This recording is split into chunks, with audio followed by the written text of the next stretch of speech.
Girls, nganong gwapo inyong pilion? Unsay naa sa gwapo nga wala namo? Tungod ba kay ika-display? Tungod ba kay ika-suroy sa mall? Or tungod kay lamion? Or what? Maon na di ay karon nga wala pa kay uyab tungod kay nangita ka gwapo. So kami,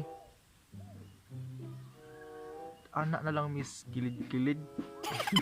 Diba? So kung nangita ka gwapo, unya katong lalaki nangitag maot, di gyapon ka makauyab. No, literal na mong ron. Diba? Nganong gwapo? Ayaw pili o gwapo. No? Siguro ang imong pilion kana nang sakto-sakto ba? Diba?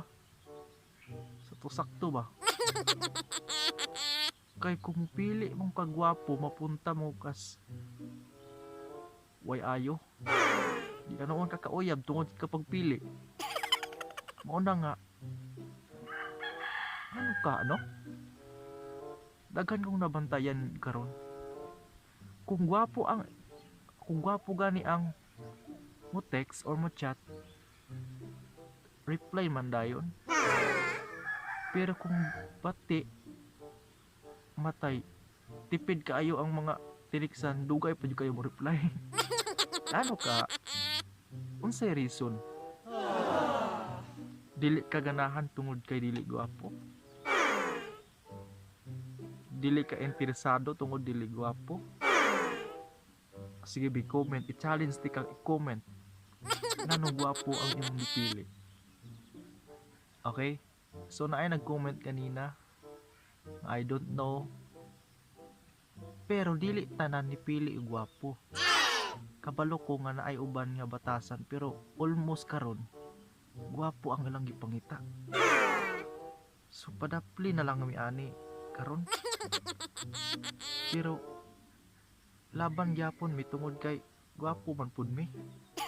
Right? Unya,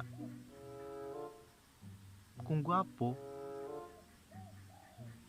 matay, dugay ka makauyab kung gwapo ay mong pilion. Mao na kung wala tay lugar ang mga maot karon, matay kuyawan mi. Dili kami makauyab ani. Una girls, mintras bago pa ako na i-post para makabalo mo ay mo pili gwapo. Para uyab sad mi. No? Kay kung gwapo niya, di mo kaon pas mo. Diba? So, almost karon man good, gwapo ang ginapili. Ngano? Anong gwapo? Ha? Anong gwapo? So, I challenge you, ikaw. Comment ka diya anong gwapo mong gipili.